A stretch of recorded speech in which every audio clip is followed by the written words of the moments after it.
Terra Firma Jeep mananatili pa rin pala sa PBA dahil ang Star Horse ay aatras pa umano sa pagbili sa Terra Firma. Abay bakit naman? Di ba napag-usapan na nila yan sa isang meeting sa Red Dragon Restaurant ang pagbili sa nasabing franchise? Ayon pa sa spin, 80% daw na mananatili pa muna sa liga ang 11-year-old team na to. Nako, sayang naman. Bo Belga, isusugal ng Ross para makakuha ng big man? Tara, pag-usapan agad natin.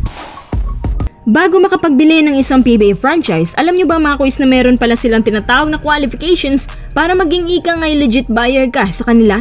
Kailangan pa lang ng napakaraming assets at businesses para magawa ito.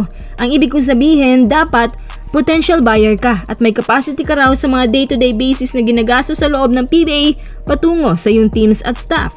Buong staff na yan pati PBA. Ayon kay Homer Saison, nung nakausap niya yung mismong owner ng Terra Firma, sinabi nito na talagang magastos ang pagkakaroon ng franchise sa PBA. Tapos may ilang player pang nagde-demand dyan ng malaki.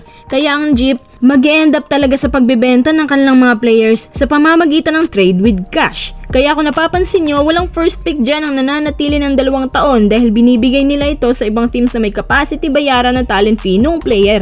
At yun na nga, dahil sa kakulangan umano sa budgeting, ang mas malala, up for sale na tuloy ang franchise. Mukhang hindi na talaga kinaya ang gastusin eh.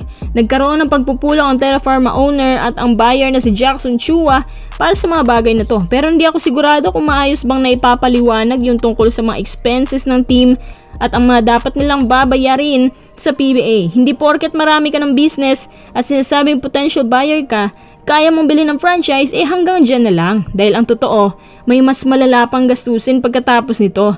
Ayon pa sa Terra Firma owner na nakausap ni Saison, worth 10 million pesos buwan-buwan ang ginagastos nila. Nung mga nakaraang buwan, napag-alaman din ni Snow Badwa na si Jackson Chua pala ay maglalatag ng sarili din niyang team sa NCAA. So kaya pala niyang pagsabayin ang 2 businesses. Kaya siguro iiwan niya yung isa para makapag-focus sa kabila, parang ganun. Hindi ko naman sinasabi na hindi niya kayang gumastos sa PBA ha. Ang sabi kasi sa mga tauhan ni Jackson Chua na marami daw siyang businesses sa US at isa daw siya sa mga underrated business tycoon sa Pilipinas. Oo nga, pero bakit ba atras? At ang Terra Firma na yan, patuloy pa raw sa kanilang operations hanggang sa wala pang bumibili.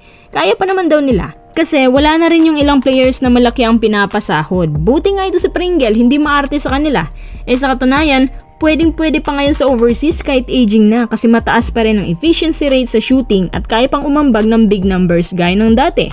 Hindi pa yung nagsuslow down. Anyway, sana bilhin na talaga ng Star Horse ang Jeep. Sila pa naman ang may sabi na sana wala nang gagalaw para intact daw ang roster once na mabili nila ito. Anong masasabi niyo dito mga quiz?